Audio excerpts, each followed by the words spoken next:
Oh my gosh, you guys. I feel kind of famous right now.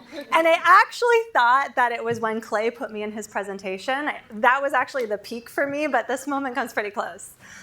Oh, honestly, okay. This is really exciting for me because it's stop number 3 on what I've been calling the Katrina Owens World Tour. Okay, earlier this summer, I spoke on a stage in Orlando, Florida. Then it was Nashville. After this, it will be Vancouver, Toronto, and LA. And right now, here with all of you in New York fucking City. Yeah. Yes!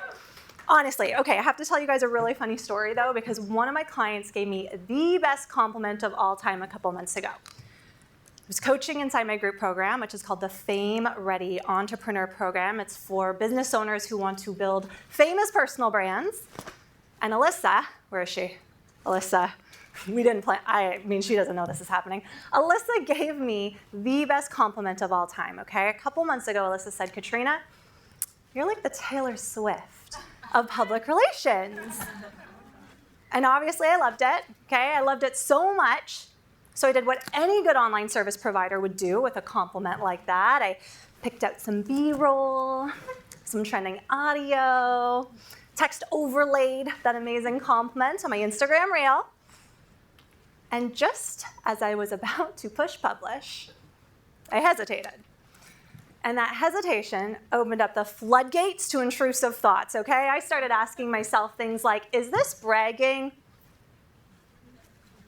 Is this cringy? Is this too much? Are people going to roll their eyes when they see this? And now the irony of all this is I'm saying it on this stage in front of all of you. But this time, I like to think I'm sharing the stage with actual famous people, okay? People that have top podcasts, best-selling authors, people with hundreds and thousands of followers on platforms like TikTok, Instagram, LinkedIn, YouTube. And we're all on the same stage. So I just rattled off a bunch of reasons why the speaker lineup feels really fame-ready or famous to me.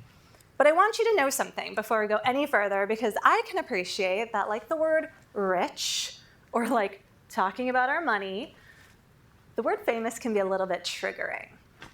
Okay? It was for me a couple years ago. So what I would love for you to do is close your eyes. Okay? With your eyes closed, I want you to know that the Merriam-Webster definition of the word famous is simply to be well known. There is no numerical value attached to that, by the way, so there's no number of followers, amount of money, or years of experience you need to feel this way. So, with your eyes closed, start to think about what it means to you to feel famous. Are you walking red carpets and seeing your face on billboards? That's kind of like my jam. But maybe it means you're so well known you just receive a steady stream of referrals, so you only have to show up on social media like once a week or once every couple weeks. Or maybe it means that your business has been so profitable that you just sold it off and now you're sitting on a beach in Thailand. Okay, so open your eyes. Now that you've got this beautiful vision of fame, raise your hand if you feel famous right now. Okay, we got one way up, perfect. Okay, I guess we know what we're working on today, okay? So do me a favor and raise your hand if you are a business owner. Okay, now keep it up, all the way up. Keep it up if you literally transform the lives and the businesses of the people that you work with. Maybe you help people build wealth, like my girl Cindy. Maybe you help people love their bodies, heal their traumas, mend their relationships. Keep it up if you feel well known for this impact that you have. Okay, we have to put some hands up. Put all of your hands down. I guess we know what we're working on today. Because honestly, you guys, my question for you is, if your impact is so big, if you are literally changing people's lives, why are you showing up like you're not? Yeah. Yeah. If your impact is so big, why are you showing up so small? For anything like me, it might be because of how you were raised, okay? Because I was raised in a household where, I love my parents. They did the best that they could. But they would tell me things like, don't brag. Be humble. Don't wear a crop top to a business function. Love to break that one. And you know what? They perfectly primed me for a career in corporate, which is exactly what they wanted, okay? And in corporate, I was told things like, you can't take all of the credit, even though you did 100% of the work. And you should just be lucky that you have a job. And my personal favorite, you're not worth 6 figures. Yeah.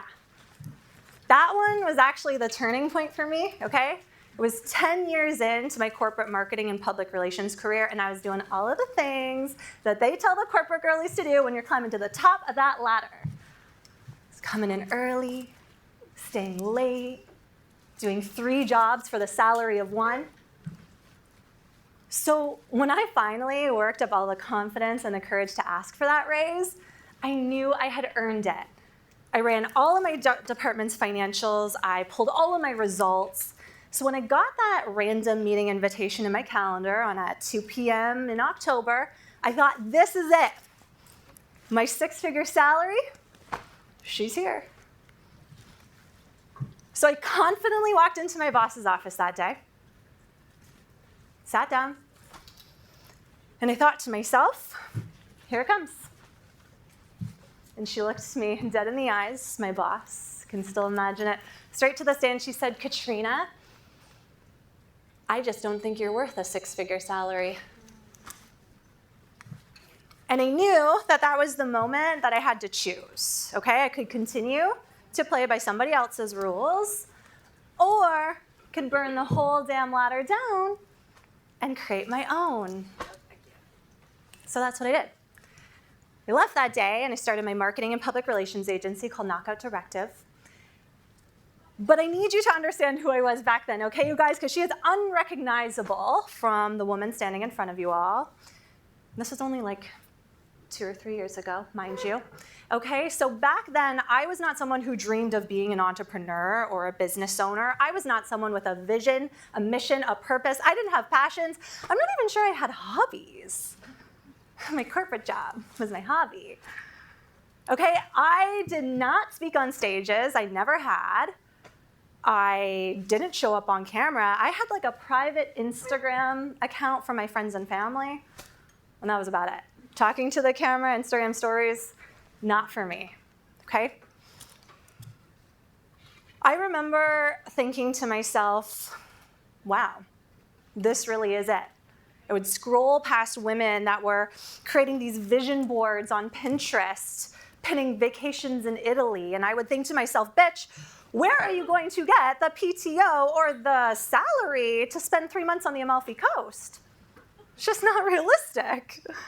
Okay, a world tour, like what I'm currently doing right now, was not only out of reach, okay? Wasn't even on my radar. That was for someone else entirely. So, imagine my surprise when 2 months into running my business full-time, an incredible opportunity fell into my lap. I was speaking to a room of 200 entrepreneurs in downtown Vancouver, and I thought, this is it. This is my moment. And I wish I could tell you guys that the reason why I was picked was because, I was the best at what I did, and I grew a personal brand in 60 days that people just had to have on their stage, but none of those things are true. I got picked because they needed another woman in the speaker lineup, and I was the only one that said yes. And I don't share that, okay, to make you feel bad for me, because this was an incredible moment. I happily said yes, created my talk, practiced every single day, kind of like how I prepared for this one. And when I got up on that stage, I thought, this is it, my breakthrough moment. This is the moment when all the money, the followers, the leads are going to come pouring in. The audience was engaged. We were laughing. We were having a great time. We really thought that that was the moment it would all change. Except it didn't. And I need to tell you why the floodgates didn't open, okay? It was because I didn't have a personal brand. I had a private Instagram account, it's like 300 followers, but I wasn't showing up consistently. So even though I had just made some great connections while I was up on that stage, once my time was up, there was no one to remember me by. There was no content for people to engage with, no one to continue to nurture into a relationship. I also didn't do a talk that was related to what I did in my agency at all. Because I was the girl trying to do everything, all of the services, the branding, the websites, the social media management, the PR management. So there was nothing for people to recognize me as the go-to for. And this is when most people would stop, okay? Because the big moment, the moment that's supposed to be the breakthrough, it didn't work.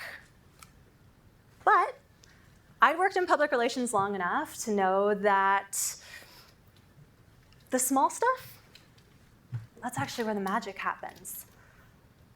And I kept at it because I really wanted to get on stage again. And lo and behold, about 4 months after that opportunity, I landed another amazing speaking gig. This time, it was to a room of about 20 entrepreneurs from a local business association at 7 a.m. in an orthopedic shoe store in downtown Vancouver. Yeah, I could have grumbled about the fact that 4 months before I had just spoken on a big stage with a big spotlight, sexy marketing, big sponsors. But I walked into that orthopedic shoe store surrounded by foot soles and Asics like it was Madison Square fucking Garden, okay? Because I knew that was the very first time I would deliver a full-length presentation on public relations and connect with the small business owners in that room that needed it the most. And I signed 2 clients from that event who are still really close to me today. I didn't sign any from that audience of 200. I'm not a math girl, so someone can do the conversion rate on that one, but I think it's pretty significant. Okay, so this is how public relations works. You guys, when we step up and decide that we're going to put our ego to the side and show up for the opportunities that are in front of us right now. Because honestly, this is where the relationships, the connection, the impact really counts. So my invitation to you is to ask yourself, where is your ego getting in the way of your impact? Where are you saying to yourself, I've been doing this for like 10 years. Of course I should get paid 5 figures to speak on a stage. But you have no sizzle reel, no social proof, no media features. Why should anyone let you up on your stage if you're not the authority in your space? You know how you build that authority? It's by starting to secure smaller, more niche media features, capturing the content at small, local, neighborhood business association events, sharing your expertise on your social media accounts consistently, daily. That's how it happens. I'm going to tell you a really amazing story, actually. It's about someone really close to me. Her name is Heather, and she's worked for me for about a year now, which is kind of incredible. And Heather is my marketing coordinator, but she's also a very talented fashion designer and stylist.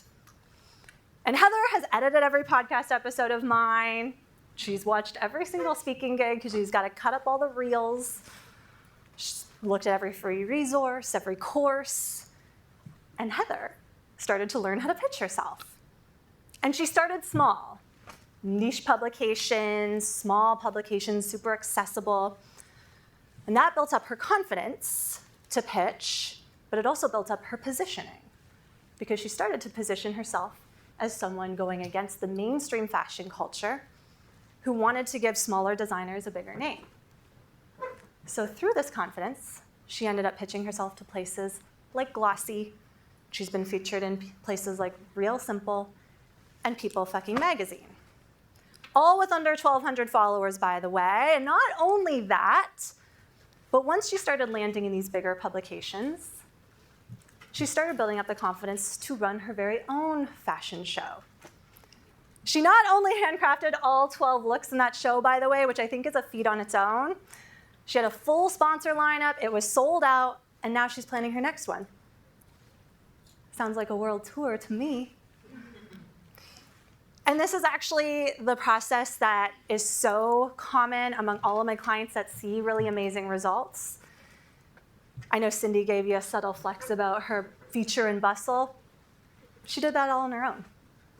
And that's why I'm so proud to be able to share stage with her. And more than that, I've got two of my clients in the audience right now. I'm going to try not to get misty-eyed on that one. Because they know the importance of getting into the room. And we're from Vancouver, Canada, by the way, which is on the other side of this country. It's a 6-hour flight. It's a long way to go.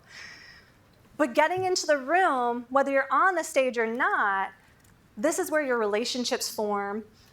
This is where you create the connections that you need to get on stages like this, to get into the media, to get a full sponsor lineup at the event that you'll eventually sell out.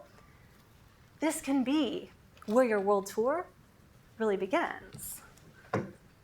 So if you're sitting out there thinking to yourself, I want on that stage. I want to see my name in Bustle, in People, in Yahoo Finance. You totally can. And that is not your ego talking to you, okay? That is your impact calling you forward. And if you choose to answer it, well, your world tour starts today. Thanks so much, you guys.